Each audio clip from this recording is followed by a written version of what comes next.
Evident classes में आपका स्वागत है। मैं सुमंत कुमार हेमंत आज हिस्ट्री का अति महत्वपूर्ण सेगमेंट में से एक संतलत काल 1206 से लेकर 1526 के बीच विजयनगर व अन्य प्रांतीय राज के बारे में आज आपसे चर्चा करूंगा। लेक्चर शुरू करने से पहले अगर आप लोगों ने अभी तक मुग़ल साम्राज्य और दिल्ली सल्तनत का वीडियो नहीं देखा है तो वीडियो चैनल के प्लेलिस्ट में जाइए, वहाँ हिस्ट्री सेक्शन में आपको मिल जाएगा। अदरवाइज मैं डिस्क्रिप्शन बॉक्स में लिंक भी अवेलेबल करवा दूंगा। तो आइए विजयनगर साम्राज्य के ऊपर हम लोगों ने उत्तर भारत के राज्यों के बारे में अभी तक पढ़ लिया।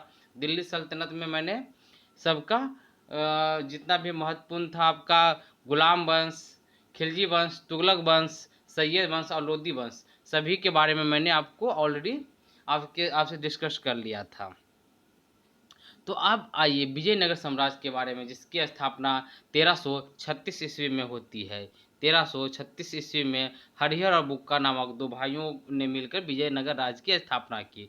ये दोनों पहले वरांगल के राजा के यहाँ समान थे। वरांगल के जो काकतीय राजा थे उसके यहाँ समान थे। बाद में काम्पली, जो आधुनिक कर्नाटक जिसे बोलते हैं, वहाँ राजमंत्री बन गए।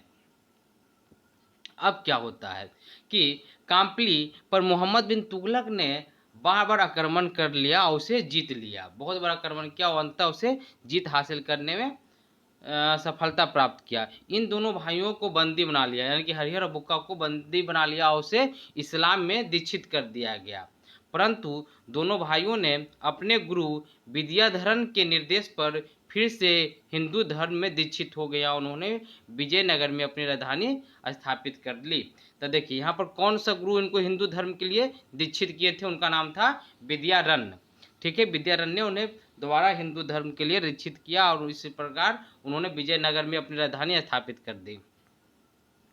पहले हरिहर का राजाभिषेक होता है, जिसने 1336 में सिंहासन पर बैठा और उसके बाद विजयनगर में अपना शासन करना शुरू किया। आरंभ में विजयनगर एक सहकारी राज व्यवस्था था, यानी कि जो भी दूसरा राजा था उसके नियंत्रण में था, सहकारी राज व्यवस्था था। और अपने भाइयों की मृत्यु के बाद, यानी कि हरिहर के मृत्यु के बाद 1356 में हरिहर की मृत्यु हो जाता है। उसके बाद बुक्का सिंहासन पर बैठा और 1377 तक शासन किया। इसलिए बोला जाता है विजयनगर शहर का स्थापना, विजयनगर राजवंश का स्थापना कौन किया, तो हरिहर और बुक्का दोनों का नाम लिया जाता है। ठीक है, यानी कि 1336 से 1356 तक विजयनगर साम्राज्य पे जो शासन किया वो हरिहर किया और 1356 से 1377 तक जो शासन किया वो बुक्का शासन किया। अब आते हैं आगे। उत्तर में विजयनगर का सामना बहुत ही प्रबल प्रतिद्वंदी से हुआ। वह था बहमनी राज। बहमनी राज के साथ विजयनगर का हमेशा झगड़ा होते रहता था, जिसकी स्थापना 1347 ईस्वी में की गई। कब की गई स्थापना बहमनी राजवंश का, तो बहमनी के राजवंश का स्थापना किया गया 1347 ईस्वी में। और विजयनगर का स्थापना कब किया गया था, 1336 ईस्वी में। एक अफगान अलाउद्दीन हसन, जिसका उत्थान गंगू नामक एक ब्राह्मण की सेवा में रहते हुए हुआ, उसे हसन गंगू के नाम से जाना जाता है। किसे हसन गंगू के नाम से जाना जाता है, तो अलाउद्दीन हसन को। ठीक है, वह गद्दीसीन होने के बाद अलाउद्दीन हसन बहमन शाह के नाम का खिताब धारण किया। अलाउद्दीन हसन किस नाम का खिताब धारण किया, तो बहमन शाह नाम का खिताब धारण किया। विजयनगर के शासकों तथा बहमन सुल्तानों के हितों का टकराव 3 अलग अलग क्षेत्रों में होता है। यहाँ क्वेश्चन आएगा कौन कौन से क्षेत्र में बहमनी और विजयनगर का जो शासक था उसके हितों का टकराव होता, तो उसमें था एक तुंगभद्रा। कौन था, एक तुंगभद्रा का, दूसरा था कृष्णा और गोदावरी का डेल्टा, तीसरा था मराठा बारा प्रदेश। तो 3 क्षेत्र में कौन कौन था, पहला क्षेत्र था तुंगभद्रा के द्वाब, जहाँ पर 2 नदी आके मिलते हैं, दूसरा कृष्णा गोदावरी के डेल्टा था और तीसरा था मारवाड़ प्रदेश। अब आगे आइए। तो दक्षिण में अपनी स्थिति मजबूत बनाकर हरिहर द्वितीय, अब देखिए हरिहर देखिए हरिहर द्वितीय ये वो हरिहर प्रथम थे, ये हरिहर द्वितीय 1377 जब बुक्का राज सिंहासन जब बुक्का का मृत्यु हो जाता है 1377 में, उसके बाद हरिहर द्वितीय ने आपका विजयनगर साम्राज्य के ऊपर शासन करना आरंभ किया। तो इसने 1377 से लेकर 1406 ईस्वी तक शासन किया। इसके अधीन विजयनगर साम्राज्य का पूर्वी समुद्री तट और प्रादेशिक विस्तार की नीति आरंभ की। इसने पूर्वी में जितना भी समुद्र तट था उसमें बहुत ज़्यादा अपना साम्राज्य को विस्तार किया। इसके साथ साथ ही प्रादेशिक विस्तार का भी नीति आरंभ किया। इसके अलावा कृष्णा गोदावरी डेल्टा के निचले हिस्से में वारंगल का शासक भी किया, यानी कि वारंगल पर भी शासन कौन किया? तो विजयनगर के जो राजा थे, वर्तमान राजा उस वक्त के हरिहर द्वितीय ने शासन किया। हरिहर द्वितीय की मृत्यु के बाद कुछ समय के लिए अनिश्चितता के उपरांत देवराय प्रथम ने आखिरकार 1406 ईस्वी में राजगद्दी संभाला और 1406 से लेकर 1422 तक उसने विजयनगर पे शासन किया। कौन? हरिहर द्वितीय की मृत्यु के बाद आपका देवराय प्रथम ने। कौन? देवराय प्रथम ने। उसने तुंगभद्रा पर एक बांध, देवराय प्रथम ने तुंगभद्रा पर एक बांध बनवाया ताकि उससे नहरें निकालकर राजधानी तक पानी लाया जाए और राजधानी में जो भी पानी की समस्या हो उसे दूर किया जाए। इसके साथ साथ सिंचाई व्यवस्था का भी उत्तम प्रबंध हो ताकि खेतों में किसी भी प्रकार का पानी का दिक्कत नहीं हो। अब जब नहर इसने बनवा लिया तो इससे 3.5 लाख परदाओं का राजस्व में वृद्धि हुआ। बहुत से लोगों के पास पानी पहुंचने लगा। अब जिससे क्या हुआ, खेत में सिंचाई की व्यवस्था उत्तम हो गया, फसल ज़्यादा आने के कारण राजस्व में भी वृद्धि हुआ। तो 3.5 लाख परदाओं की वृद्धि हुई। सिंचाई के परियोजना उससे उसने हरिद्रा नदी पर भी एक बांध बना दिया। एक बांध और बना दिया। किस नदी पे एक और बांध बनाया? तो वो उसका नाम था हरिद्रा। और एक बांध किस पर बनाया था? तो तुंगभद्रा। तो यहाँ पर से कौन कितना क्वेश्चन आएगा? तो किस किस नदी पे बांध बनाया गया था? तो तुंगभद्रा नदी पे बनाया गया था और दूसरा हरिद्रा नदी पे बनाया गया था। तो ये बांध किसके द्वारा बनाया गया? तो ये बांध आपका देवराय प्रथम के द्वारा बनाया गया। ठीक है। अब क्या हो जाता है कि देवराय द्वितीय 1442 ईस्वी में सिंहासन पर बैठ जाता है।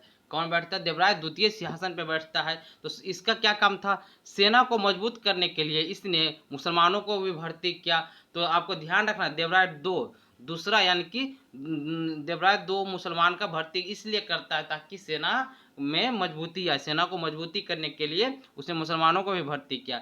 अच्छा, अब इतावली यात्री निकोला कोती कब आया था? 1420 ईस्वी में विजयनगर आया। इटली का यात्री था निकोला कोंटी। इस 1420 ईस्वी में विजयनगर की यात्रा पे आया था। तो कोंटी का कहना था कि इस नगर की परिधि 60 मील है। कितना परिधि था? 60 मील था। और इसकी दीवारें पहाड़ों तक चली गई और इन पहाड़ों की तराई में पहुंचकर उन्होंने घाटियों के गिर्द घेरा बना लिया। तो कोती कहता था इतना अच्छा इसका राज व्यवस्था था 60 मील के परिधि में, यानी कि ये हो गया विड्थ, तो इसके चारों इतना बड़ा इसका एरिया था। 60 मील का एरिया में इसका राज फैला हुआ था और वो पहाड़ के एकदम लगभग पहुंचा हुआ था। इसके बाद आ जाते हैं फारसी यात्री जिनका नाम था अब्दुल रज्जाक ने भारत और दूसरे देशों की बहुत यात्रा की। बहुत से देशों के अब्दुल रज्जाक ने यात्रा किया था, जिसमें से एक भारत के विजयनगर राज्य भी थे। अब उसके बाद क्या होता है? देवराय द्वितीय के शासनकाल में अब्दुल रज्जाक भारत पहुंचा। किसके शासनकाल में अब्दुल रज्जाक भारत पहुंचा? तो अब्दुल रज्जाक देवराय द्वितीय के शासनकाल में भारत पहुंचा। मुसलमानों को सेना में कौन ज़्यादा शामिल किया? तो देवराय द्वितीय ने मुसलमानों को सेना में शामिल किया। अब्दुल रज्जाक का मानना था कि उसने दुनिया में जितने भी नगर देखे थे उतने नगरों के बारे में सुना था, विजयनगर उनमें से सबसे शानदार नगर था। अब्दुल रज्जाक का मानना था कि दुनिया में जितना नगर गया, जितना नगर के बारे में सुना, सबसे बढ़िया जो नगर था वह था विजयनगर का ही नगर था। इसके बाद आते हैं आपके विजयनगर के उत्तर में जो शासन करता था वह था बहमनी सल्तनत। तो बहमनी सल्तनत के बारे में बात करते हैं। तो बहमनी सल्तनत की उल्लेखित हस्ती फिरोज शाह बहमनी जो 1397 ईस्वी से 1422 ईस्वी तक शासन किया। सबसे फेमस हस्ती कौन था? तब फिरोज शाह बहमनी सबसे फेमस राजा था। उसने कुरान की टिकाऊ और इस्लामिक कानून का बहुत अच्छा ज्ञान था। उसे क्या था, किसे, यानी कि फिरोज शाह को इस्लाम के टिकाऊ और इस्लामिक कानून का बहुत अच्छा ज्ञान था। वह श्रेष्ठ खून नस्बी यानी कि सुलेखकार कवि भी था। बहमनी दक्कन को भारत का संस्कृति का केंद्र कटिबद्ध था। ठीक है, बहमनी के शासनकाल में भारत दक्कन जो था वहाँ भारत की संस्कृति का केंद्र था। इसके साथ साथ ही वह श्रेष्ठ खुशनबीस यानी कि सुलेखकार और कवि भी था। उसका बहुत अच्छा लिखता था। कौन, आपका फिरोज शाह बहमनी, जिसका शासनकाल 1397 ईस्वी से लेकर 1422 ईस्वी तक रहा। इसके बाद क्या हुआ, उसने ईरान और इराक से आए विद्वानों को भी बहुत प्रोत्साहित और प्रश्रय किया। जो भी विद्वान ईरान और इराक से आते थे उससे बहुत मदद करता था और उन्हें अपने राज्य में रहने की आज्ञा भी देता था। वह सभी धर्मों के मूल सिद्धांतों का आदर करता था। फिरोज बहमनी क्या था, सभी धर्मों का बहुत ही आदर करता था, जिनमें से प्रमुख राजवंश और उसके राज के बारे में बताया गया। जैसे कि आदिल शाही राजवंश कहाँ था, तो ये था बीजापुर में। ठीक है, कुतुब शाही तो ये कहाँ था, गोलकुंडा में। निजाम शाही तो ये अहमदनगर में था और हैदराबाद में था। निजाम शाही कहाँ कहाँ था, तो अहमदनगर में था और हैदराबाद में था। बरीद दशाही, देखिए शाही सब में लगा हो तो बरीद दशाही कहाँ था, बीदर में। ब से बदीर और ब से बीदर। ठीक है, अब इमाद शाही था विरार में। किस में था, विरार में। और शर्की शाही ये था जौनपुर में। बहुत इंपॉर्टेंट है। ठीक है, कहा क्या क्या बोलते हैं, आदिल शाही बीजापुर, कुतुब शाही गोलकुंडा, निजाम शाही अहमदनगर, साथ साथ हैदराबाद, बरीद शाही बीदर, और इसके बाद इमाद शाही तो बरार, और शर्की शाही जौनपुर। अभी क्या था, फिरोज शाह बहमनी ने सबसे महत्वपूर्ण कदम उठाया कि उसने प्रशासन में हिंदुओं को बड़े पैमाने पर स्थान दिया। ठीक है, जैसे कि आपका देवराय द्वितीय ने मुसलमानों को स्थान दिया था, उसी प्रकार फिरोज शाह बहमनी ने हिंदुओं को बहुत ज़्यादा अपने शासन में हिस्सेदारी दिया। इसके बाद आ जाते हैं महमूद गुआ। जिस प्रकार अकबर के दरबार में राजा टोडरमल थे, उसी प्रकार महमूद गुआ का भी स्थान था आपका बहमनी वंश में। इसका जन्म ईरान में हुआ था और अरब में वाणिज्य व्यापार में लगा हुआ था।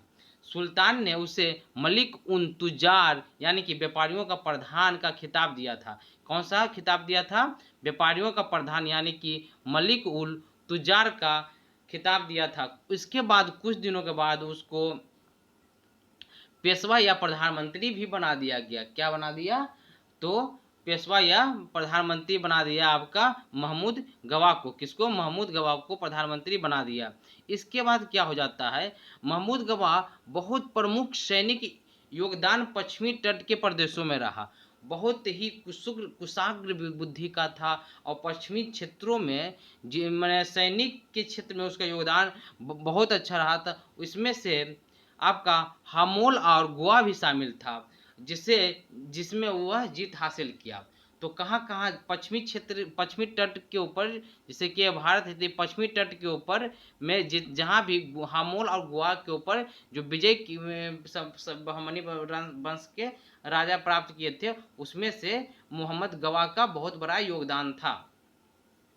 इसके साथ साथ क्या हुआ कि महमूद गवान के राज्य में उत्तरी सीमाओं में भी स्थायित्व प्रदान की। उत्तरी सीमा पर भी स्थायित्व प्रदान किया। उत्तर दिशा से भी कोई आक्रमण नहीं होता था।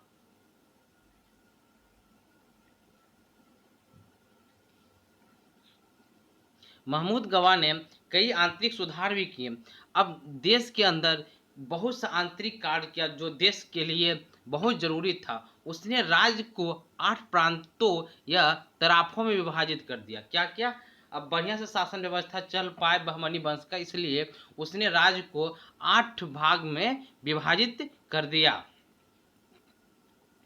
महमूद गवा कला का बहुत बड़ा संरक्षक था, कला प्रेमी था महमूद गवा। जितना भी कला कलाकार थे उसका बहुत इज्जत करता था, उसको संरक्षण प्रदान करता था। इसके साथ ही उसने राजधानी बिदर में एक शानदार मदरसा और कॉलेज भी बनवाया। शिक्षा का भी बहुत प्रेमी आदमी था, इसीलिए उसने बिदर नामक जो उसका राजधानी था बहमनी का, वहाँ एक शानदार मदरसा और कॉलेज का भी निर्माण करवाया।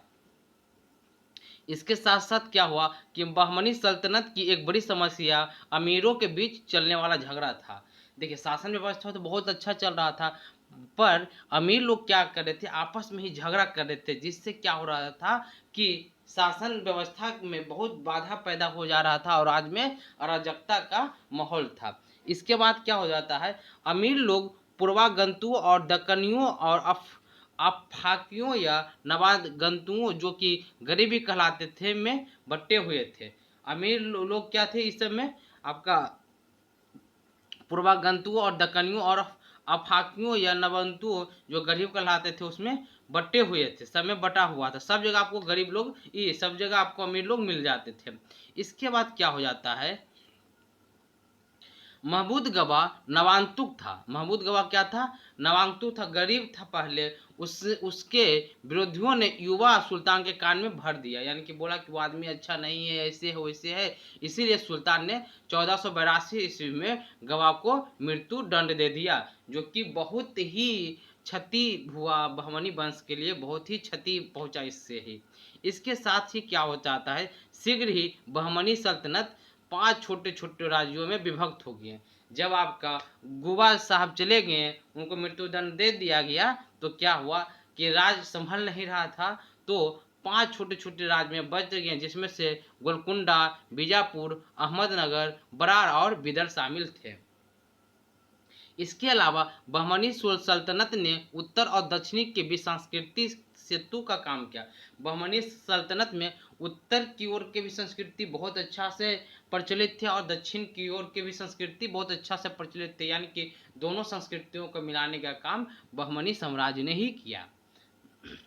अब आते हैं विजयनगर साम्राज्य का चरमोत्कर्ष और विघटन। विजयनगर साम्राज्य कब अपने चरम सीमा पे था, क्यों उसका विघटन का क्या क्या कारण रहा, इसके बारे में हम अब चर्चा करते हैं। अब आइए, कृष्णदेव ने तुलुब नामक एक नए राजवंश की स्थापना की।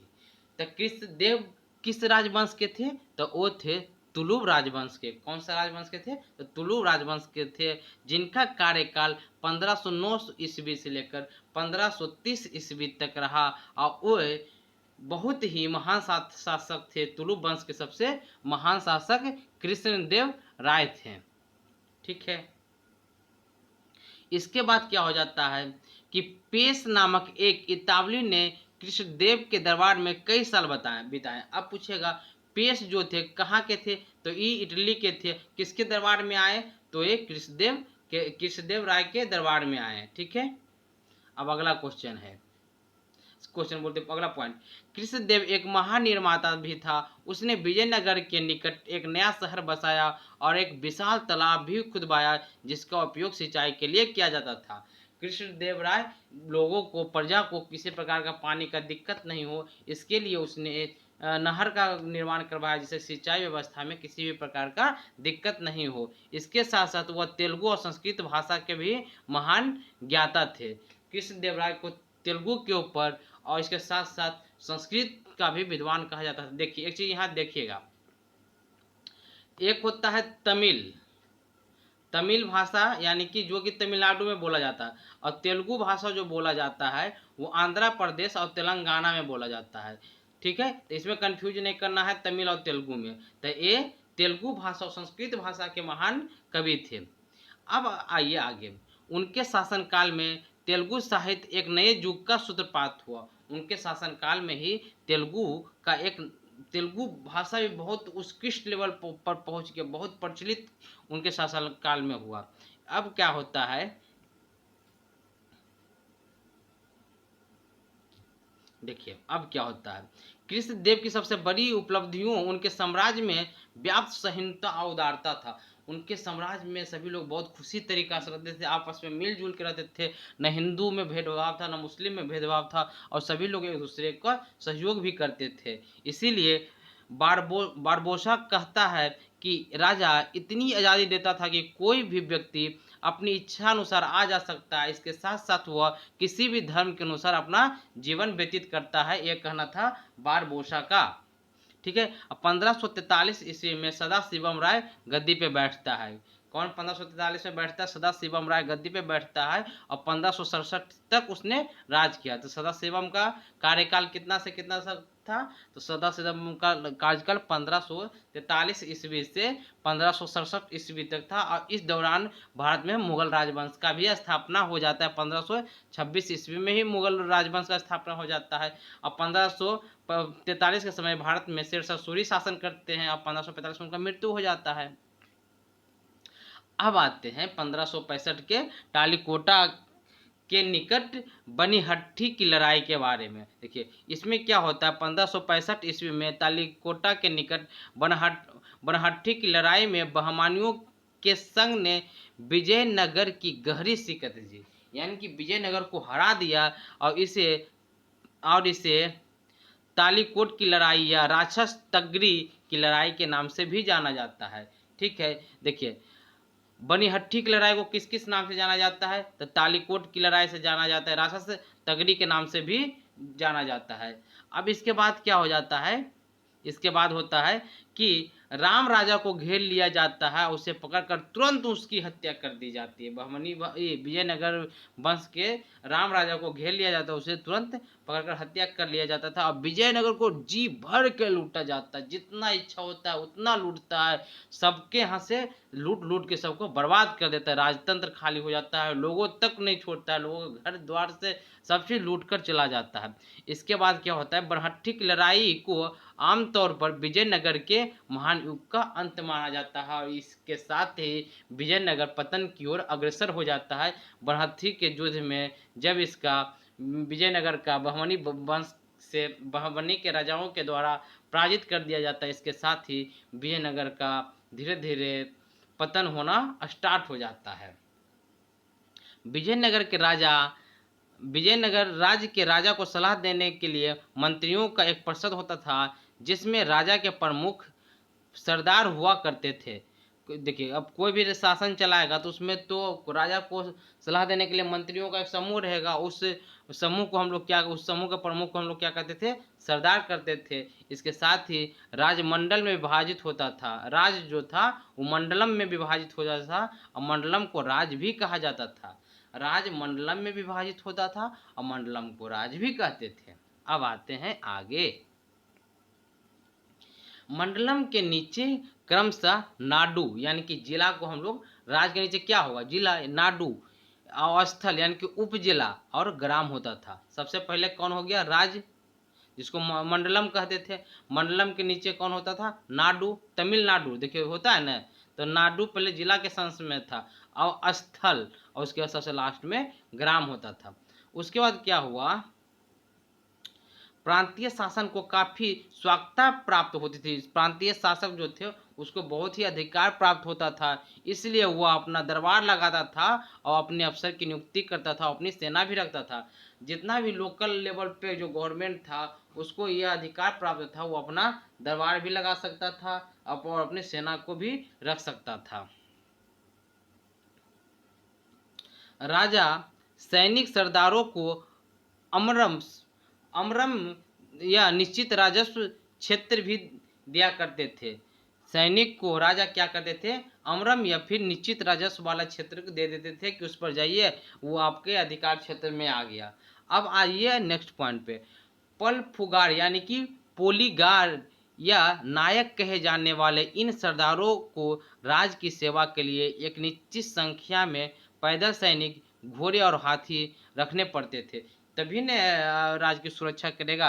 अब जितना भी थे पोलीगार या पल फुगार या नायक कहते थे, वो क्या करते थे? राज की सेवाओं के लिए एक निश्चित संख्या में पैदल सैनिक, घोड़ा और हाथी को रखते थे।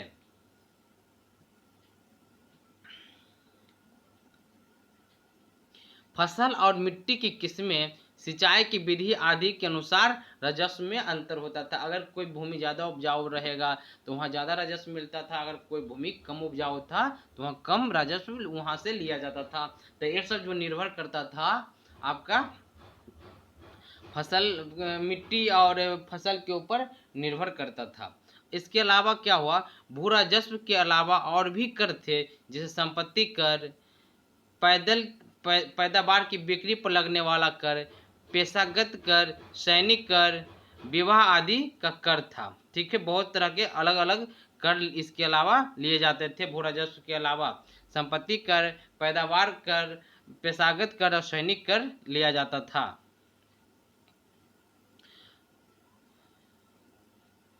अभी क्या होता है कि 16वीं शताब्दी की यात्री, 16वीं शताब्दी के एक यात्री थे जिनका नाम था निकितीन। उनका कहना था जमीन आबादी से भरी हुई थी, लेकिन जो लोग गांव में रहते थे बहुत ही दयनीय अवस्था में थे, जबकि सरदार लोग खूब समृद्ध थे और विलासितापूर्ण जीवन जीते थे। तो 16वीं शताब्दी के एक यात्री थे निकितीन, इनका कहना था कि गांव जो तो पूरा लोगों से भरा हुआ था, लेकिन गरीब बहुत ही गरीब था। यानी उसके पास ढंग से रहने और खाने और पहनने के लिए कपड़े भी अवेलेबल नहीं थे, उपलब्ध नहीं थे। जबकि जो समृद्ध लोग, सरदार लोग थे, वो बहुत ही विलासितापूर्ण जीवन का आनंद उठाते थे। इसके बाद क्या होता है, विजयनगर साम्राज्य में शहरी जीवन का विकास हुआ और वाणिज्य व्यापार में तरक्की हुई। अब देखिए, राज चलने के लिए क्या हो रहा है, शहरी जीवन में बहुत विकास हुआ। इसके अलावा क्या हुआ, व्यापार में भी तरक्की हुआ। बहुत से लोग तरह तरह के व्यापार करने लगे ताकि उनका जीवकोपार्जन सही तरीका से चलते रहे, जीवन सही तरीका से चलते रहे। अभी क्या हो जाता है उसके बाद कि बड़े शहर मंदिरों के इर्द गिर्द विकसित हुआ। अब जो शहर, बड़ा बड़ा शहर था, वो क्या हुआ, मंदिर के आसपास विकसित हुआ। अब मंदिर बहुत बड़े बड़े होते थे और उन्हें तीर्थयात्रियों को प्रसादम, ईश्वर की सेवा, पुजारियों के निर्वाह आदि के लिए खाद्य पदार्थ, अन्य वस्तुओं की बहुत अधिक मात्रा में जरूरत होती थी। अब जो मंदिर होता था, बहुत बड़ा मंदिर होता था, तो मंदिर होता था वहाँ दूर दूर से उसमें आपका तीर्थयात्री लोग आते थे, तो उन्हें को रखने रहने के लिए, उसके चलते ईश्वर का सेवा, पुजारियों के निर्वाह के लिए खाद्य वगैरह, खाने की वस्तुओं आदि की बहुत ज़्यादा जरूरत पड़ती थी। और मंदिर भी थे, बहुत समृद्ध मंदिर होते थे। मंदिर क्या थे, बहुत ही समृद्ध होते थे और वे आंतरिक तथा अंतर्राष्ट्रीय दोनों स्तर का व्यापार में सक्रिय भूमिका निभाते थे। मंदिर क्या था, अंतर्राष्ट्रीय के साथ साथ आंतरिक व्यापार में भी बहुत सक्रिय भूमिका निभाते, बहुत बड़ा योगदान मंदिर का हुआ करता था। ठीक है, अब ये तो थ्योरी पार्ट इसका जितना था ये समाप्त हो गया। अगर वीडियो पसंद आया हो तो लाइक ज़रूर कीजिए, जाके नीचे एक बटन तो क्लिक करना है, उसको ज़रूर लाइक कर दीजिए, दोस्तों के साथ शेयर कर दीजिए। अगर एविडेंट चैनल को, एविडेंट क्लासेस को अभी तक सब्सक्राइब नहीं किए हैं तो उसको सब्सक्राइब भी कर लीजिए। और फेसबुक और टेलीग्राम ग्रुप में भी आप ऐड हो जाइए। फेसबुक पे जुड़ने के लिए आपको सिंपल फेसबुक में जाना है, एविडेंट क्लास सर्च करना है, उसमें आप ऐड हो जाइए। और टेलीग्राम पर भी आपको एविडेंट क्लास सर्च करना है, वहाँ पे भी आप ऐड हो जाइए, ताकि जो भी नोटिफिकेशन के साथ साथ PDF वहाँ आप लोगों के लिए अवेलेबल करवा दिया जाए। चलिए अब आते हैं लुसेंट वस्तुनिष्ठ समान ज्ञान, जिसमें आपको करीब 112 क्वेश्चन जो बहुत इंपॉर्टेंट है। अब इस भी चीज़ में कर लेते हैं। देखिए, बुक बहुत अच्छी है, अगर आप चाहें लुसेंट का समान वस्तुनिष्ठ बुक जरूर खरीदें। बहुत अच्छी बुक है, आपको बहुत हेल्प करेगा एग्जामिनेशन में। ठीक है, चलिए अब आते हैं क्वेश्चन के ऊपर। तो जल्दी जल्दी करेंगे क्वेश्चन। विजयनगर साम्राज्य की स्थापना कब हुई? तो विजयनगर साम्राज्य की स्थापना 1336 में हुई। कब हुई? 1336 में विजयनगर शहर की स्थापना हुई। दूसरा क्वेश्चन क्या बोलता है? दूसरा क्वेश्चन बोलता है कि निम्न सूची 1 और 2 को मिलाना है। तो इसमें क्या है, इस वंश है, इधर संस्थापक है, तो संगम वंश। संगम वंश हरिहर एवं बुक्का के पिताजी का नाम संगम था, तो इसीलिए ये सही है आपको। संगम वंश के साथ सालुब वंश, किसके साथ? सालुब नरसिम्ह इसके संस्थापक थे। तुलुप वंश के संस्थापक बीर नरसिम्ह थे। और आरबिडू वंश के संस्थापक जो थे तिरुमल। यानी कि 1 2 3 4 ऑप्शन नंबर आपका 1 सही हो जाएगा। संगम वंश यानी कि हरिहर एवं बुक्का, सालुब वंश यानी कि सालुब नरसिम्ह, और तुलुप वंश यानी कि बीर नरसिंह, और आरबिडू वंश यानी कि तिरुमल। नेक्स्ट क्वेश्चन पे आते हैं। देखिए, पहला सूची के विजयनगर यात्रा के भ्रमण करने वाले पुर्तगाली यात्री जो भी थे, और दूसरा किसके शासन काल में आए, ये आपको बताना है। तो पहला है दुआर्त बारबोसा, तो ये 1516 से लेकर 1516 तक भारत में रहे। ये आए थे कृष्णदेव के शासन काल में, एकदम सही है। उसके बाद डोमिजो पायसा यानी कि पीज, ये भी कृष्णदेव राय के शासनकाल में ही आए थे। उसके बाद फरनाओ नुनीज, ये आए थे अच्युत देव राय के शासनकाल में। और लास्ट में आए थे सीजर फ्रेडरिक, जो आए थे आपका सदा शिव के शासनकाल में। तो आपका 1 2 3 4 आपका 1 नंबर ऑप्शन सही हो जाएगा। नेक्स्ट क्वेश्चन पे आइए। इतावली यात्री निकोल द कोंटी 1420 से लेकर 21 के बीच में विजयनगर के किस साम्राज्य के शासनकाल में विजयनगर आए? तो ये आए थे देवराय फर्स्ट के शासनकाल में। किसके शासनकाल में आए थे? देवराय फर्स्ट के शासनकाल में आए थे। फारस के सुल्तान मिर्जा शाहरुख के राजदूत अब्दुल रज्जाक ने किसके शासनकाल में विजयनगर की यात्रा की? तो ये यात्रा किया था देवराय टू के शासनकाल में। किसके शासनकाल में किया था? देवराय टू के शासनकाल में किया था। देवराय ने निम्नलिखित में से किसके साथ मैत्रीपूर्ण संबंध स्थापित किए? तो ये संबंध उसका पुर्तगालियों के साथ किए, इसलिए पुर्तगाली लोग इनके शासनकाल में बहुत बार आए। कृष्णदेव राय के शासनकाल में बहुत बार पुर्तगाली लोग आए।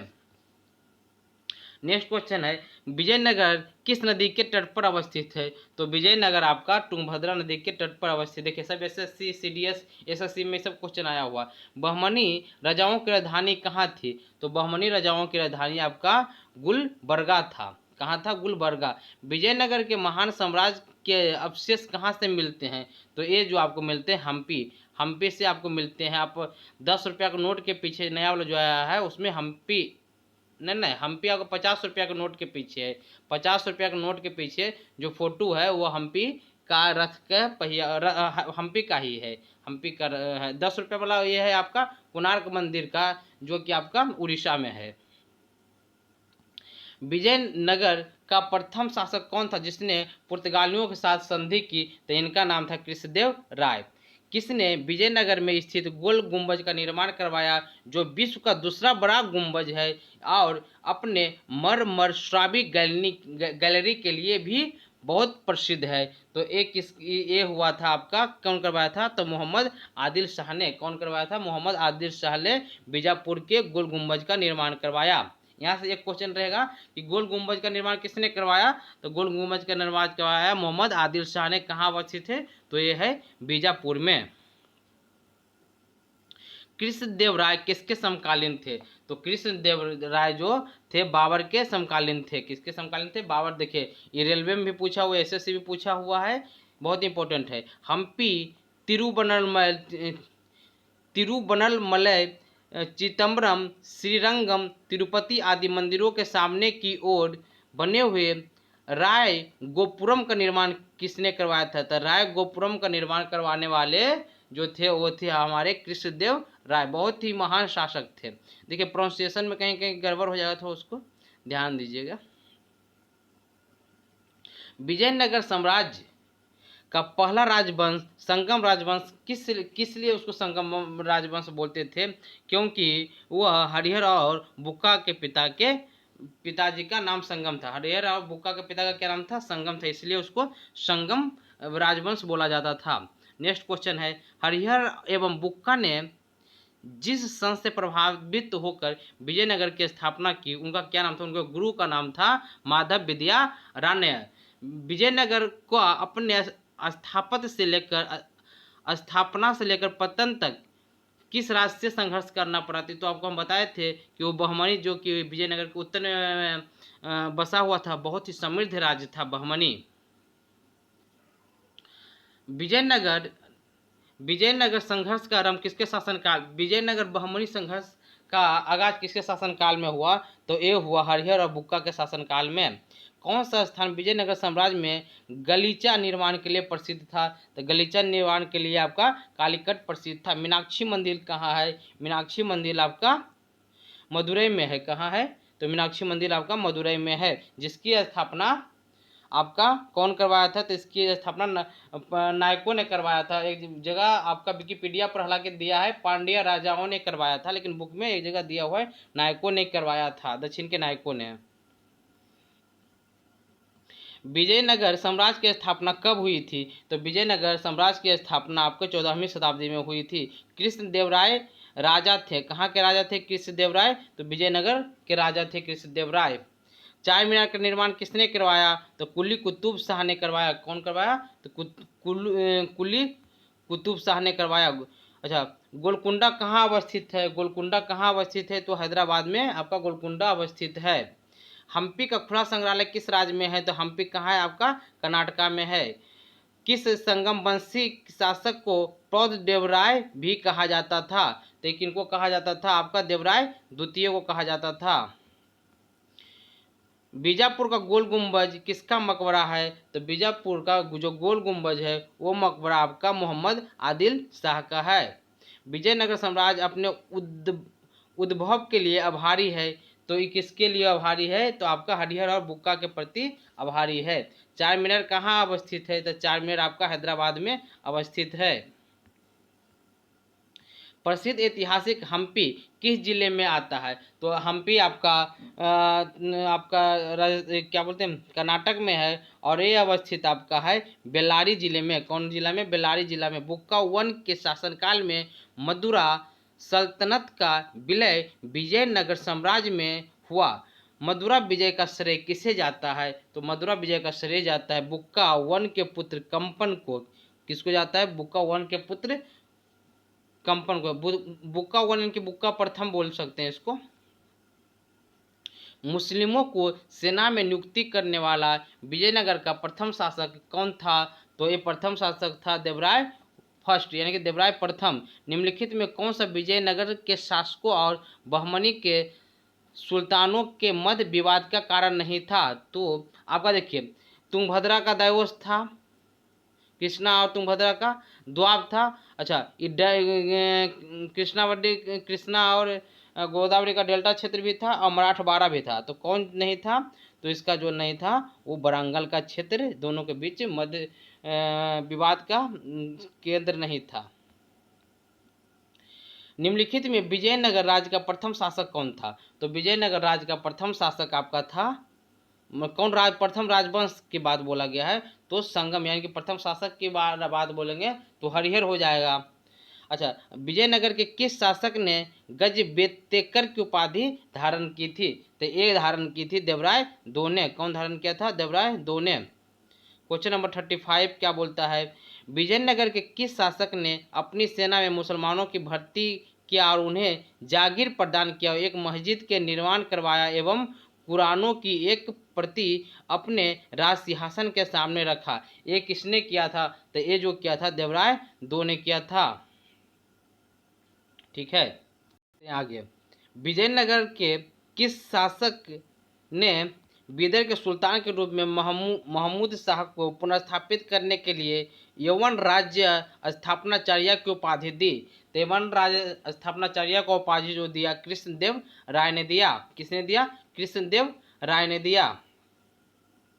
किस विजयनगर सम्राट ने उमतुर के विद्रोही सामंत गंगराय का दमन किया? तो गंगराय का दमन करने वाला अगेन विजय कृष्णदेव राय ही थे।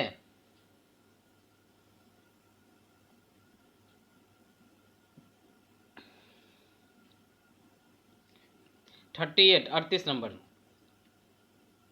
कृष्णदेव राय के शासन में पहली बार विजयनगर और पुर्तगालियों के साथ मैत्री संबंध स्थापित हुआ। यह इसका क्या परिणाम हुए? जब विजयनगर के शासक का कृष्णदेव राय ने पहली बार विजयनगर और पुर्तगालियों के बीच संबंध स्थापित किए तो इससे क्या हुआ? इससे हुआ विजयनगर में घोड़ों को पूर्ति का एक अधिकार भी मिल जाता है, पुर्तगालियों को व्यापारिक सुविधा मिल जाता है। अनेक पुर्तगाली व्यापारी एवं यात्री विजयनगर के भ्रमण करते हैं, जिससे विजयनगर और समृद्ध हो जाता है और आर्थिक रूप से सक्षम हो जाता है, यानी कि इसका ऑप्शन हो नंबर डी हो जाएगा।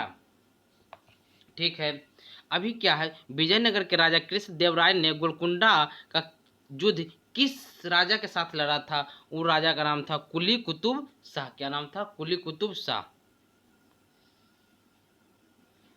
विजयनगर के उस पहले शासक की पहचान करें जो बहमानियों से गोवा को छीना था। कौन? किसको छीना था? गोवा को छीना था। तो उसका नाम था हरिहर टू। क्या नाम था? हरिहर टू। विजयनगर साम्राज्य के वित्तीय व्यवस्था की मुख्य विशेषता क्या थी?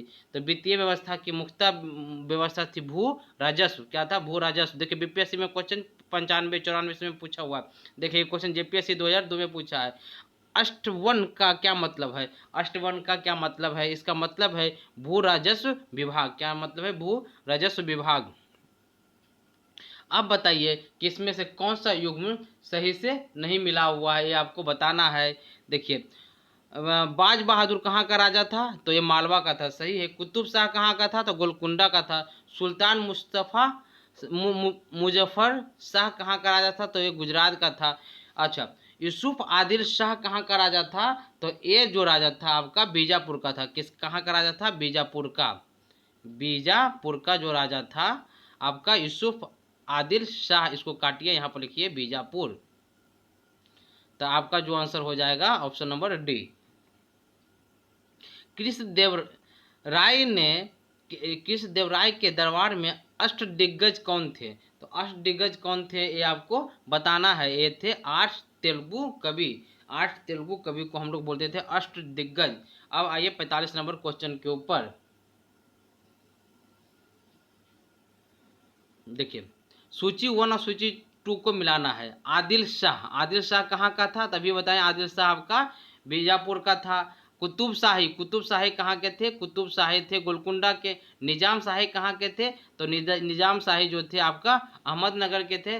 और इमाद शाही कहाँ के थे? तो इमाद शाही बराड़ के थे। वीडियो के शुरू में हम सब जगह के राजा के बारे में बताए थे। तो इसका ऑप्शन हो जाएगा आपका ऑप्शन नंबर डी। क्या हो जाएगा? Option number D. अच्छा नेक्स्ट क्वेश्चन पे आइए। शर्की सुल्तान के शासनकाल में निम्न स्थानों में से पूर्व का सिराज यानी कि सिराज ए हिंद किसे कहा गया है? तो ये जो आपको कहा गया है, ये कहा गया है जौनपुर को। यूपीपीएस में आया है हुआ है 2000 में। ठीक है। कलहन की राज तरंगनी, जिसे देखिए यहाँ पर किताब राज तरंगनी किसने लिखा? तो कलहन की राज तरंगनी, जिसे सही अर्थों में पहला ऐतिहासिक ग्रंथ होने का गौरव प्राप्त है, को किसने आगे बढ़ाया? तो इसे आगे बढ़ाने का श्रेय जाता है जोन राज एवं श्रीवर को। किसे? जोन राय एवं श्रीवर को इसका श्रेय जाता है। अपनी मधुरा विजय या वीर कंपाय चरित्र कृति में अपने पति के विजय अभियानों का वर्णन किस कवित्री के द्वारा किया गया है? तो इस कवित्री का नाम आपका गंगा देवी था। बहमनी राज की स्थापना की थी। बहमनी राज की स्थापना किसके द्वारा किया गया था? तो अलाउद्दीन हसन बहमन शाह यानी कि हसन गंगू के द्वारा। किसके द्वारा? हसन गंगू के द्वारा ही बहमनी राज की स्थापना की गई थी। देखिए बीपीएससी 2017 में पूछा हुआ है। वैदिक ग्रंथों के प्रसिद्ध भाष्यकार शायन निम्नलिखित में से किस काल में सक्रिय थे? तो एक कौन सा काल था जिसमें सक्रिय थे? विजयनगर राजकाल में सक्रिय थे। 1565 ईस्वी में कौन सा युद्ध हुआ था? तो 1565 ईस्वी में आपका तालीकोट का युद्ध हुआ था। कौन सा युद्ध हुआ था? तालीकोट का युद्ध हुआ था। कश्मीर का अकबर किसे कहा जाता है? कश्मीर का अकबर किसे कहा जाता है? तो कश्मीर का अकबर कहा जाता है आपका जैनुल आबिदीन को। किसने कहा जाता है? जैनुल आबिदीन को कश्मीर का अकबर कहा जाता था। कृष्णदेव राय ने आमुक्तमाल्यद काव्य की रचना किस भाषा में की? तो कृष्णदेव राय को संस्कृत और तेलुगु भाषा का विशेष ज्ञान था, परंतु इन्होंने इसकी रचना किसकी भाषा में की? तेलुगु भाषा में की। और इसमें भगवान विष्णु के बारे में बताया गया है। किसके बारे में बताया गया है? तो भगवान विष्णु के बारे में बताया गया है। और 16वीं शताब्दी में इसका रचना किया गया। कृष्णदेव राय का राजकवि कौन था? तो इनके राजकवि का नाम था पेदन्ना। क्या नाम था? पेदन्ना। ठीक है। इनमें से किसे आंध्र भोज भी कहा जाता है? आंध्र भोज के नाम से आप कृष्णदेव राय को जानते हैं। कृष्णदेव राय को जानते हैं आंध्र भोज के नाम से। आंध्र पितामह किसे कहा जाता है? तो आंध्र पितामह कहा जाता है कृष्णदेव राय को। अच्छा, किस के शासनकाल में तेलुगु साहित्य का क्लासिकी युद्ध माना जाता है, यानी कि सबसे उत्तम समय तेलुगु साहित्य था? किसके शासनकाल में माना जाता था? तो ये शासन काल में माना जाता था आपका कृष्णदेव राय के शासन काल में।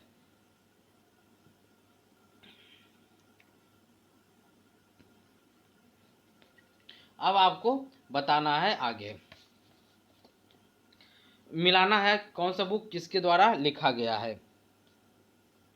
तो मनु चरित्रम जो लिखा गया है अल्लासनी पेदन्ना के द्वारा, एकदम सही है। पारिजात अपहरणम यानी कि नंदी तिमसिया के द्वारा लिखा गया है। पांडुरंगा, देखिए पांडुरंगा आपका लिखा गया है तेनालीराम के द्वारा। आकुत मालिया जो लिखा गया है आपका तेलुगु भाषा में कृष्ण देव राय के द्वारा लिखा गया, जिसमें भगवान विष्णु की चर्चा की गई है। तो इसमें आपका 1 2 3 4 हो जाएगा आंसर, यानी कि ऑप्शन नंबर 1। कृष्णदेव राय ने निम्नलिखित में से किसका निर्माण नहीं करवाया। तो आपका कृष्णदेव राय ने मीनाक्षी मंदिर का निर्माण नहीं करवाया, ये करवाया था आपका दक्षिण के पांड्या राजाओं के द्वारा, यानी कि नायकों के द्वारा करवाया गया था। किस पुस्तक में कृष्णदेव राय ने अपने राजनीतिक प्रशासनिक सिद्धांतों का वर्णन किया है। इस पुस्तक का नाम आपका क्या है, इसका पुस्तक का नाम है अमुक्त माल्यम। अमुक्त माल्यद पुस्तक में इसके बारे में विशेष चर्चा किया गया है, जो राजनीतिक प्रशासनिक सिद्धांतों के बारे में चर्चा करता है। नेक्स्ट क्वेश्चन पे आइए। विजयनगर के किस शासक ने विवाह कर जैसे अलोकप्रिय करों को समाप्त कर दिया है। तो ये समाप्त करने का श्रेय जाता है आपका कृष्णदेव राय को। कृष्णदेव राय ने बहुत काम किया था। अच्छा, अहमदनगर के निजाम शाही का अंत कैसे होता है। तो अहमदनगर की निजाम शाही का अंत होता है मुगल साम्राज्य में मिलाकर हुसैन शाह को आजीवन कारावास दे दिया देंगे, जेल में डाल दिया जाता है। अहमद शाह के सुल्तान जो थे हुसैन शाह। चलिए नेक्स्ट क्वेश्चन पे आइए। जब राजा बोडयार ने मैसूर राज्य की स्थापना की तब विजयनगर साम्राज्य का शासक कौन था। तो ये नाम आपको बताना है। तो शासक आपका उस समय वेंकटेश II था। कौन था, वेंकटेश द्वितीय। निम्नलिखित मुस्लिम शासकों में किस एक को उसकी धर्मनिरपेक्षता में आस्था के कारण उसका मुस्लिम प्रजा जगत गुरु कहकर पुकारती थी। तो एक किससे कहता था। तो एक कहता था आपका इब्राहिम आदिल शाह को। किसे, इब्राहिम आदिल शाह को क्या बोला जाता था, जगत गुरु के नाम से जाना जाता था। तुलुम वंश के अंतिम शासक सदाशिवम के समय में वास्तविक सत्ता किसके हाथ में थी। तो इसके शासनकाल में वास्तविक सत्ता जो था राम राजा के हाथ में थी। भारतीय इतिहास के सर्वाधिक विनाशकारी युद्धों में से एक राक्षस तगरी या फिर तालीकोट का युद्ध यानी कि बन्नी हट्टी का युद्ध 1565 के समय में विजयनगर के साम्राज्य कौन थे। जब युद्ध लड़ा गया तालीकोट का, उस समय विजयनगर का साम्राज्य कौन था। तो उस समय सदाशिवम राय थे। कौन थे, सदाशिव राय थे।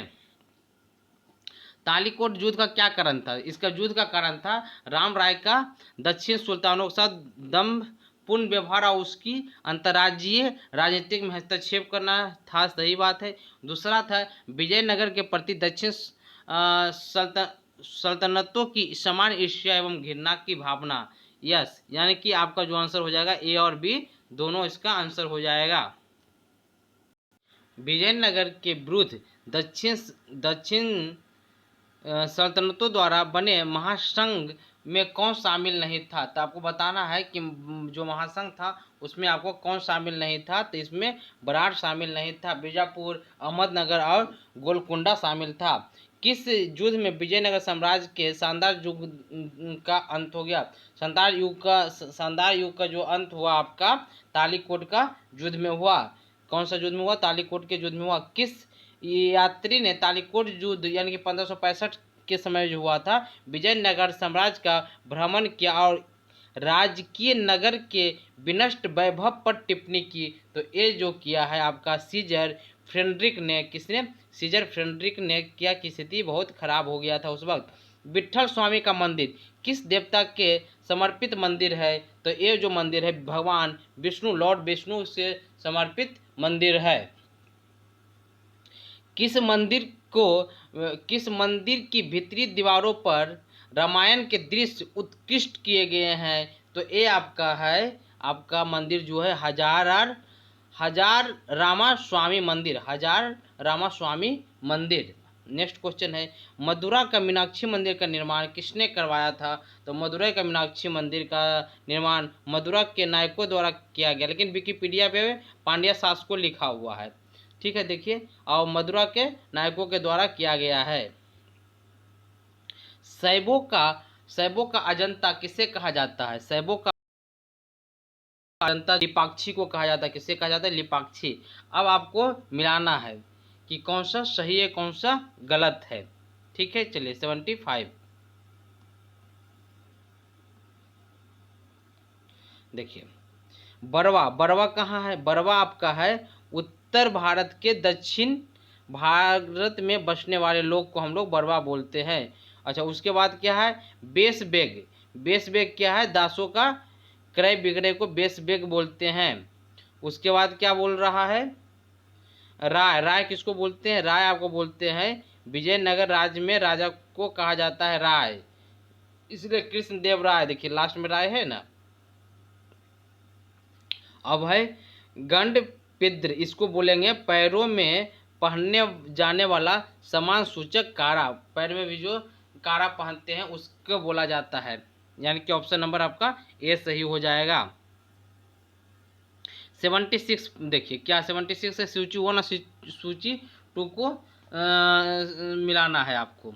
ठीक है, तो भंडार ग्राम भूमि किसको बोले? जो राज्य के सीधे नियंत्रण वाले ग्रामों की भूमि हो। मान्य भूमि किसको बोलेंगे? राज्य द्वारा कर मुक्त भूमि। जो कर युक्त भूमि, कर मुक्त भूमि है उसको हम बोलेंगे मान्य भूमि। अमरम भूमि सैनिक व सैनिक अधिकारियों को उसकी सेवा के बदले दी जाने वाले भूमि को हम लोग क्या बोलेंगे? अमरन भूमि। और रक्त कोडरू भूमि किसको बोलेंगे? युद्ध, देखिए रक्त है यानी कि युद्ध में स्वर प्राप्ति करने वाली दी जाने वाली योद्धाओं को आपको बोलेंगे, यानी कि इसका ऑप्शन हो जाएगा 1 2 3 4।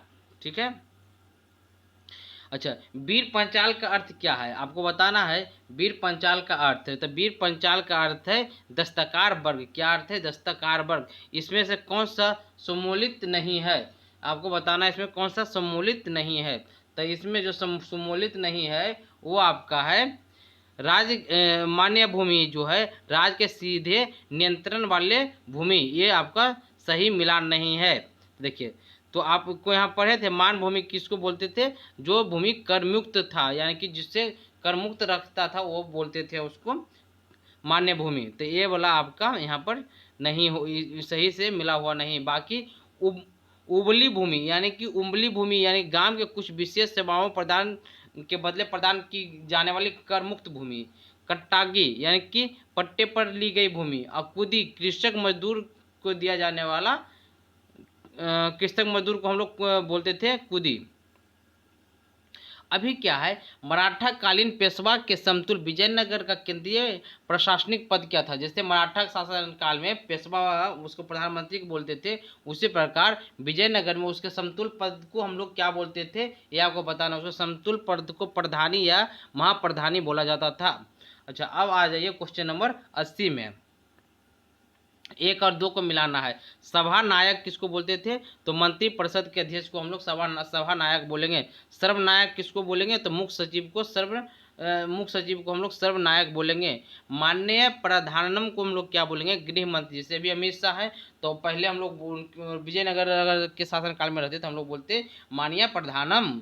मुद्राकर्ता को हम लोग बोलेंगे क्या? शाही मुद्रा का देख रेख करने वाला, यानी कि खजांची के सेंस में। 1 2 3 4 इसका राइट आंसर हो जाएगा ऑप्शन नंबर ए। निम्नलिखित में से किस काल में प्रशासन में न्यायकार व्यवस्था एवं अयंगार व्यवस्था प्रचलित थी? तो आपको बताना है किसके शासन काल में न्यायकार और अयंकार व्यवस्था प्रचलित थी। तो ये था आपका विजयनगर काल। कौन था? विजयनगर काल। अमरम का अर्थ क्या होता है? तो अमरम का अर्थ होता है आपका जागीर। जागीर को हम लोग क्या बोलेंगे? अमरम। विजयनगर काल में ग्रामीण शासकीय इकाई पर शासन के लिए 12 व्यक्तियों को नियुक्त किया जाता था, जिसे हम लोग क्या बोलते थे? उसे हम लोग बोलते थे न्यायाधिकार। न्यायाधिकार में 12 व्यक्तियों को नियुक्त किया जाता था। शिष्ट, शिष्ट का क्या अर्थ है? शिष्ट का आपका अर्थ है भूमि कर। क्या अर्थ है? भूमि कर आपका शिष्ट का अर्थ है। 1 मिनट। अच्छा, अमरज का क्या अर्थ था? अमरज का अर्थ तो आपका जागीर था। और 12 व्यक्तियों का जो समूह था उससे उसका क्या नाम था? उसका नाम था अयंगार। हम शायद नयंगार बोल दिए थे, गलत है, आपका हो जाएगा अयंगार। क्या हो जाएगा? अयंगार। ठीक है। अच्छा, अब आ गया ये शिष्ट का क्या अर्थ है? तो शिष्ट का अर्थ आपका जो है भूमिकर है। क्या है? भूमिकर। विजयनगर साम्राज्य में सैनिक विभाग को किस नाम से जाना जाता था? तो इस सैनिक को कदाचार के नाम से जाना जाता है। कितना इंटरेस्टिंग नाम है। कदाचार अगर है तो सैनिक आप उसको बुला दीजिए। ठीक है। तो तेलुगु में कवित्र में, अच्छा, तेलुगु के कवित्र में कौन सा शामिल नहीं थे? तो इसमें आपके तिरुवल्लवर नहीं शामिल थे। यानी कि ये जो थे तेलुगु नहीं, तमिल के कवि थे। कि कहाँ के कवि थे? तमिल के कवि थे। सूची 1 और सूची 2 में देखना है, राज और संस्थापक देखना है। कौन सा राज्य का कौन सा संस्थापक था? जौनपुर का संस्थापक कौन था? तो मलिक सर्व, एकदम सही है। मालवा का कौन था? तो दिलावर खां गोरी। गुजरात का कौन था? जफर खां मुजफ्फर शाह। और बंगाल का कौन था? सैमुद्दीन इलियास शाह। ठीक है। तो ऑप्शन नंबर आपका ए हो जाएगा, जौनपुर मलिक सरवर। ठीक है।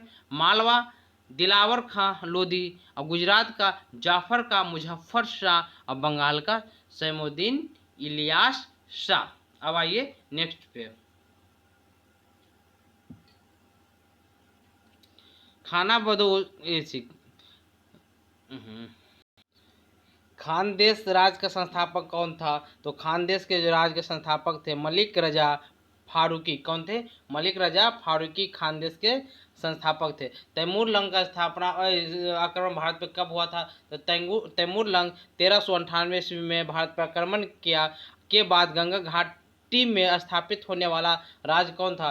तो तैमूर लंग के आक्रमण के बाद गंगा घाटी पे जो राज स्थापित हुआ था उसका नाम था जौनपुर। क्या नाम था? जौनपुर। कहाँ के शासक की उपाधि सुल्तान उस सर्क यानी कि पूर्व का स्वामी था? तो ये जो था आपका जौनपुर के शासक का जो उपाधि था सुल्तान उस सर्क।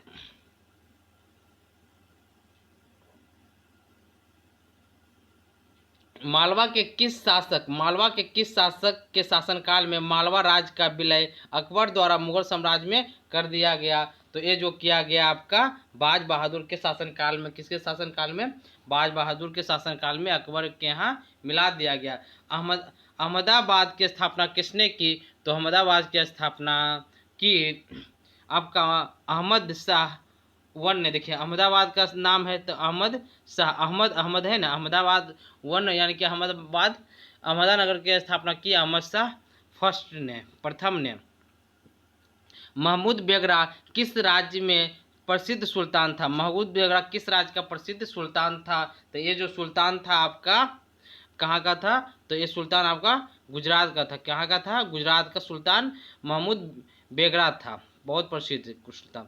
चलिए 94 में था, कश्मीर के प्रसिद्ध शासक जैन उल अवादनी ने महाभारत राजतरंगिणी संस्कृत ग्रंथों का अनुवाद किस भाषा में किया? पहले ज़्यादातर जो अनुवाद होता था वो हो जाता था फारसी भाषा में। कौन सा भाषा में होता था? फारसी भाषा में। कश्मीर के किस शासक को कश्मीरी वर्षा यानी कि महान शासक के नाम से जाना जाता है? तो उस महान शासक का नाम आपका है जैन उल आबिदिनी। क्या नाम है? जैन उल आबिदिनी। अच्छा, नेक्स्ट क्वेश्चन पे 96 पे, महाभारत का बांग्ला में अनुवाद बंगाल के किस शासक के द्वारा किया गया? तो उस महान शासक का क्या नाम है? तो उस महान शासक का नाम है नुसरत शाह। क्या नाम है? नुसरत शाह के शासनकाल में आपका महाभारत का बांग्ला में अनुवाद किया गया। नेक्स्ट क्वेश्चन पर, निम्नलिखित में से भारत का पहला मुस्लिम शासक कौन था जिसने हिंदुओं के ऊपर जजिया कर न लेने का आदेश दिया? जजिया कर न लाने का आदेश जो दिया उसका नाम था अलाउद्दीन हसन बहमन शाह। जजिया कर के बारे में हम ऑलरेडी पिछले वीडियो में बताए हैं, यानी कि वैसा कर जो गैर मुसलमानों के ऊपर सुरक्षा के लिए लिया जाता था उसे हम लोग जजिया कर कहते थे। तो ऐसा टैक्स जो लेने से मना कर दिया वो सर्वप्रथम जो किया था उनका नाम था अलाउद्दीन हसन बहमन शाह। 98 नंबर क्वेश्चन पे आइए। तो एथ किस बहमनी शासक ने प्रसिद्ध सूफी मोहम्मद गेसूद राज यानी कि बदानवाज को भू अनुदान दिया था। ठीक है, किस सूफी सूफी का नाम था मोहम्मद गेसुद्रवाज, यानी कि बंदा वजाज को भूमि अनुदान में दिया था। तो इनका नाम था ताजुद्दीन फिरोज। क्या नाम था? ताजुद्दीन फिरोज। बहमनी साम्राज्य किसके शासनकाल में अपने शिखर पे था, चरमोत्कर्ष पे था? तो बहमनी साम्राज्य जो था महमूद गवा के शासनकाल, जो वहाँ के प्रधानमंत्री था, उसके शासनकाल में बहुत ही अपने शिखर पर था।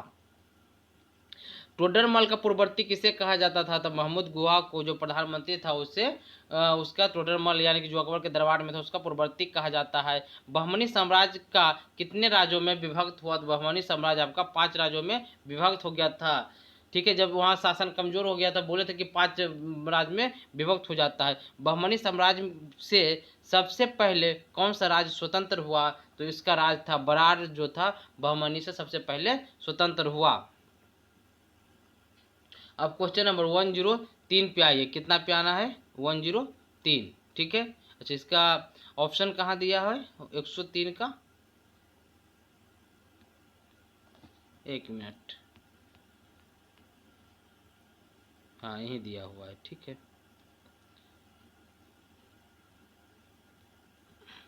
तो देखिए मिलाइए। बरार, बरार इधर क्या है? राज दिया हुआ, इधर क्या दिया है? राज दिया, इधर दिया है राज का विलय किसके साथ हुआ? राज का विलय किसके द्वारा किया गया था, आपको बताना है। इसके बरार, बरार का किसके बारे में हुआ? तो बरार का जो हुआ आपका अहमदनगर के साथ। किसके साथ हुआ? अहमदनगर के साथ। अहमदनगर का किसके साथ हुआ? शाहजहां के साथ। और बीजापुर और गोलकुंडा को कौन कब्जाया? तो औरंगजेब कब्जा लिया था। बिदर को किसने कब्जाया? तो बीजापुर कब्जा लिया था। कौन कब्जा लिया था? तो बीजापुर कब्जा लिया था। चलिए नेक्स्ट, अब आइए इसका, यानी कि इसका ऑप्शन नंबर 1 हो जाएगा। क्या हो जाएगा? Option number 1। अब आइए 104 नंबर पे।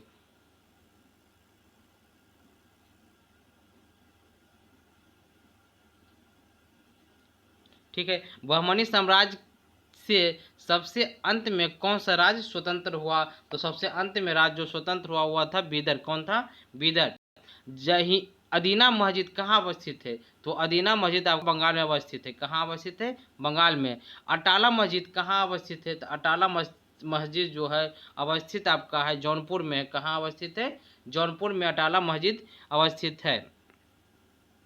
प्रसिद्ध, ये बहुत फेमस मंदिर है, विरूपाक्ष मंदिर कहाँ अवस्थित है? तो विरूपाक्ष मंदिर जो आपका अवस्थित है ये हम्पी में है, यानी कि कर्नाटका में है। अब आइए सम्मिलित करना है 108, 108 का सम्मिलित करना है। छोटा, इधर क्या है? सूची 1 सूची। छोटा सोना मस्जिद कहाँ है? तो बंगाल में है। कहाँ है? तो ये मस्जिद जो है बंगाल में है। झंझरी मस्जिद कहाँ है? तो जौनपुर में है। हिंडोला महल कहाँ है? तो मालवा में है। और रूमी खां मंदिर कहाँ है? तो अहमदनगर में है। तो इसका ऑप्शन हो जाएगा 1, 2, 3, 4, यानी कि ऑप्शन नंबर ए। तो देखिए क्या क्या है? छोटा सोना मस्जिद कहाँ है? तो बंगाल में है। झंझरी मस्जिद जौनपुर, हिंडोला, मालवा, रूबी खां यानी कि अहमदनगर। क्लियर? चलिए अब आइए क्वेश्चन नंबर 109 के ऊपर।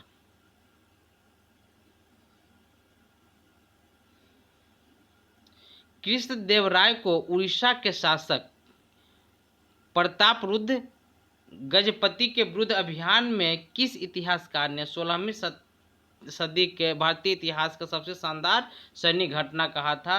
तो एक घटना किसने कहा था? तो एक घटना कहने का श्रेय जाता है नीलकंठ शास्त्री को। किसे जाता है? नीलकंठ शास्त्री को। प्रसिद्ध विजय विट्ठल मंदिर जिसके 56 तदित स्तंभ संगीतमय स्वर निकलते हैं कहाँ अवस्थित है? तो आपको बताना है कि विट्ठल मंदिर कहाँ अवस्थित है। कहाँ है विट्ठल मंदिर? कहाँ अवस्थित है ये बताना है। तो विट्ठल मंदिर आपका अगेन हम्पी में ही अवस्थित है। कहाँ अवस्थित है? हम्पी में अवस्थित है। ठीक है, अब आइए क्वेश्चन नंबर 112, 111। विजयनगर साम्राज्य के बारे में कौन सा कथन सही है, ये आपको बताना है। तो विजयनगर के बारे में क्या है? विजयनगर का उल्लेख उसके मसालों, वस्त्रों और रत्नों के लिए किया जाता था। एकदम सही बात है, बहुत अच्छा वहाँ का शासन व्यवस्था था और व्यापारी लोग बहुत आया जाया करते थे। कृष्णदेव राय का शासन साम्राज्यिक साम्राज्यिक संरचना के अंदर तनावों से विशेषित था। हाँ, ये भी सही है। तीसरा जो ऑप्शन आपका है, अमरनायक सैन्य कमांडर होते थे। अमरनायक क्या होते थे? सैन्य कमांडर होते थे, जिन्हें राजाओं के द्वारा शासनार्थ क्षेत्र दिए जाते थे। एकदम सही है। तो 1 2 3 4 यानी कि ऑप्शन नंबर आपका डी इसका सही आंसर हो जाएगा।